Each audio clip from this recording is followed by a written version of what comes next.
Hey, ladies and gentlemen, let me start off by apologizing for not getting all the details. Kind of running out of time, and AJ's going on the road with us, with me, with you and I, and that's why the channel's called Big Belly and Son Trucking. So, yeah, so I got to get his bunk in. That is his, that's the parts to his bunk right there. I took it out when I bought the truck. So I have to get it in. I have to get the seat belt on it. I have to, I threw away the old canvas bottom to it. So I'm going to use straps, cut straps, double the ends over, and run screws through it, and that'll be the bottom. And then because the truck is completely red, I'll do the bottom of it in red, and so you can't see the straps. So I got that to do. Plus I still have to go get a tire.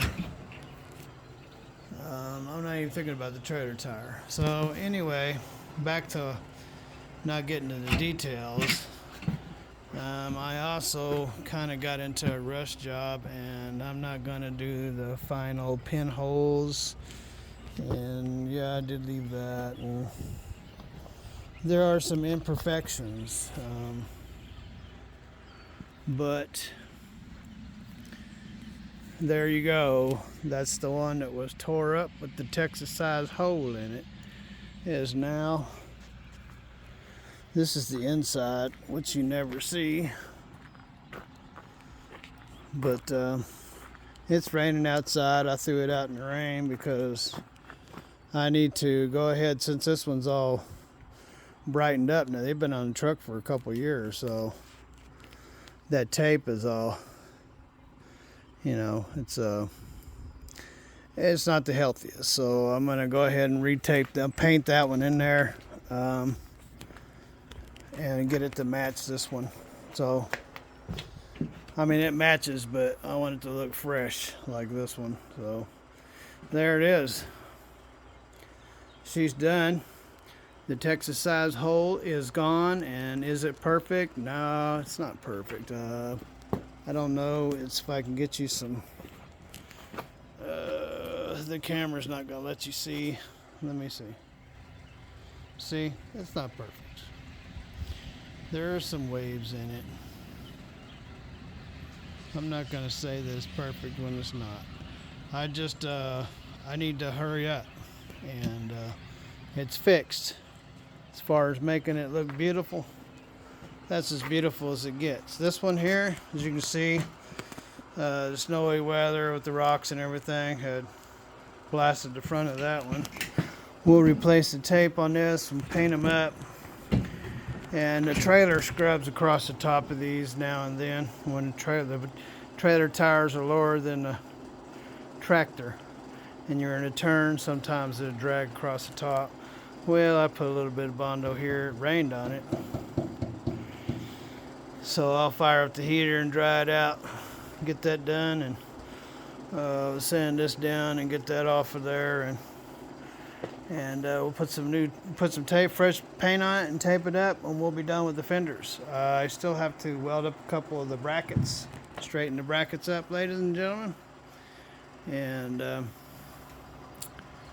yeah.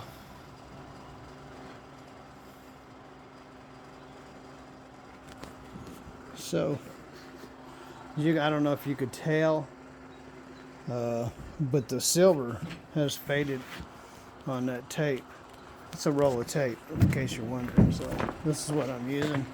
I bought this for my 379 Pete that I used to have. It had silver fenders that color, and it was white.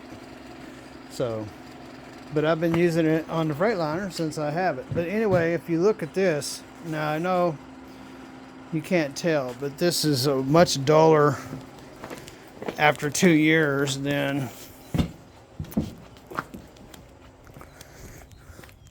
than this one. So I'll go ahead and freshen her up, paint her up, and now I did fix wherever it was. I think it was right there. Yeah, there was a big busted spot right there. I fixed that, and there was some cracks here. I didn't do anything special, but yeah, I got those done, and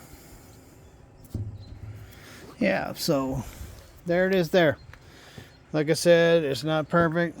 There are some pinholes in it, but she's back together. Fiberglass solid. No, it's going to say rock solid. Fiberglass solid. So, yeah. And in case you're wondering, let me see if I can show you the hole. And there's your repair job. And yeah. So she's good and solid, ladies and gentlemen. She's ready for the road. So I'm, like I said, I rushed it so I can go ahead and, you know, maybe one of these days I'll get around and doing little pinholes. But really, I'm not sweating it, ladies and gentlemen. Don't tell nobody. So anyway, yeah. So let's get this done, get that one dried up, and put some heat on it and dry it up, and we'll get it freshened up. We'll fix out those brackets. I'm gonna pull that light bar off the front of the truck there because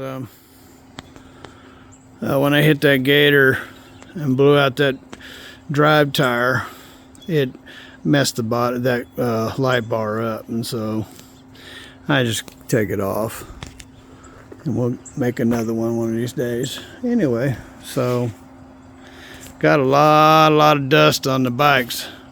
I didn't want to do that. Well, hey, gotta do what you gotta do. We'll clean them all up.